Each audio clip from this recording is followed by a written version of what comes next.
ఎక్కడ ఇబ్బంది జరిగినా గద్దలాగా వాలిపోతాం. 1000 కళ్ళతో బాధ్యతున్నాం మేము కూడా.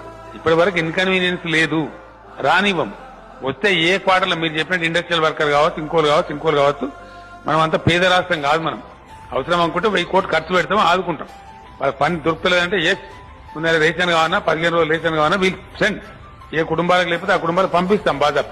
ఎటువంటి విపత్కర పరిస్థితి వచ్చినా ఇందాక మీరు చెప్పినట్టు వాళ్ళ పారిశ్రామిక కార్యకర్తలు కావచ్చు, ఇంకోలు కావచ్చు 100కు 100% మన బిడ్డలు మనం ఆదుకుంటాం. భోజనానికి ఇబ్బంది రానియం, ఇతర వాటికి ఇబ్బంది రానియం, ఒకవేళ జబ్బు పడితే మందులకు ఇబ్బంది రానియం. ఒక్క నయా పైసా కూడా ప్రజలు ఎవరు ఖర్చు పెట్టుకునే అవసరం లేదు. 100%. కేసీఆర్ బతికినంత వరకు ఆ కష్టం రానివ్వం, క్వశ్చనే లేదు. 100% భరిస్తాం. 5,000 కాదు 10,000 కోట్లు అయినా మంచిది. ఈ ఆపద నుంచి గట్టెక్కదాకా ప్రభుత్వం సర్వసన్నద్ధంగా ఉంది. We are full prepared. ఖచ్చితంగా ఆదుకుంటాం. నన్ను కోసినా కూడా 18,500 కోట్ల రూపాయల కంటే ఎక్కువ ఆదాయం లేదు. ఏం చేస్తారా నన్ను చెప్పురు ఉద్యోగ సంఘాల నాయకులను అడుగుతున్నా, ఏం చేస్తారు? నన్ను కోసుకుంటే తింటారా, వండుకొని తింటారా?